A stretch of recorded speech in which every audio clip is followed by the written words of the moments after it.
Last week I talked about Matt Rhule bringing Holgersen in as a consultant and why I felt like there was a bit of an overreaction, mainly because I didn't think he could make much of an impact with just 3 games left. But I failed to acknowledge the most important piece of info here. Matt Rhule came to Nebraska to win. He came to diagnose the problems, find solutions, and win more than he did the previous season. He didn't come to a place with all of these resources just to continue a losing trend and underperform based on his own preseason expectations. It's one thing when a fan base gets too excited and says their team has to win 10 games, but when a coach who's in the middle of a rebuild says during a press conference that they gotta get past 6, you know he believes it. And he still has a chance to. They've got 3 games left against teams with just as many issues as his guys have. But let's go back to where I started, the part where I said that I didn't think Holgersen could have the impact he'd need to for the offense to take a big step forward. I made those comments before Rhule admitted to passing the baton. I made those comments before I realized how serious Rhule was about his job and where he wanted to take this program. Coaches fire and promote from within all the time. Then in December, they go hire the right one. But when was the last time you saw a coach go outside of the program 12 weeks into the season to bring in a brand new coordinator that can hopefully be their savior? I can't remember that happening once, at least not at a power program. But desperate times call for desperate measures. Satterfield drew the short stick. Rhule thought he'd be a good fit since the scheme was going to be simple. They wanted to run a basic offense that relied on a heavy run game. They wanted to look like an old school Big Ten offense. But things changed with Rhule. They got a QB with generational arm talent, and now that we've seen him show it off, we can see that he deserves to be paired with an exceptional coordinator who's more experienced with a strong passing game. And that wasn't Sat. He didn't come from the Mike Leach coaching tree. He hasn't successfully coached multiple star QBs into the pros, and he hasn't led an effective offense at big-time programs. He isn't Dana Holgersen.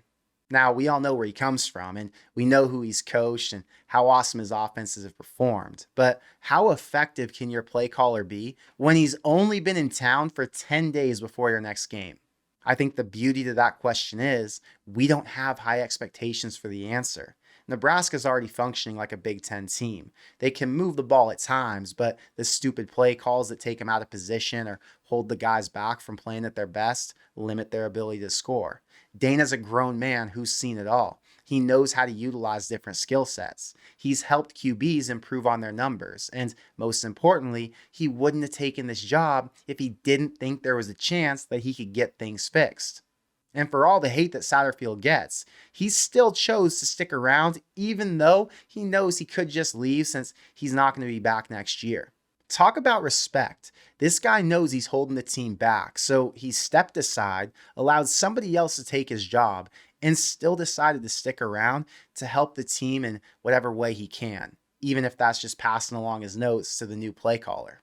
So here we are, 3 games left with a QB who's questionable for Tuesday's practice.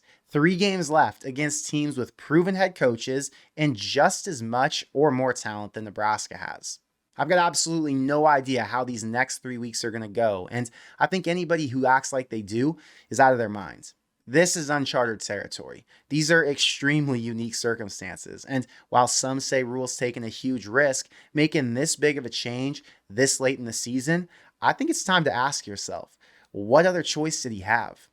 We still don't know if this is temporary or if Holgersen's going to be the long-term solution, at least for next year. And I guess that depends on what head coaching opportunities present themselves this offseason. But for now, I'm appreciative for 3 reasons. 1, because Matt Rhule stepped out of the box. He made a move that sends a message to this fan base, to his team, and to the rest of college football that he's going to do whatever it takes to win at Nebraska. 2, because Dana came into a situation that has more risk than it does reward. Sit at home on the couch or stick to the TCU analyst job, and there's no negative mark on your resume.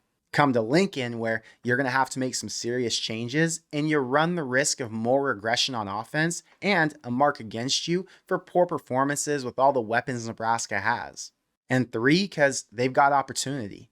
USC, Wisconsin, and Iowa are all winnable games. The defense, even with its flaws, is strong enough to keep them in all three. And if the offense can just score one more TD each week, they could finish 2-1, meaning they'd finally make the bowl game that these seniors are so desperate for.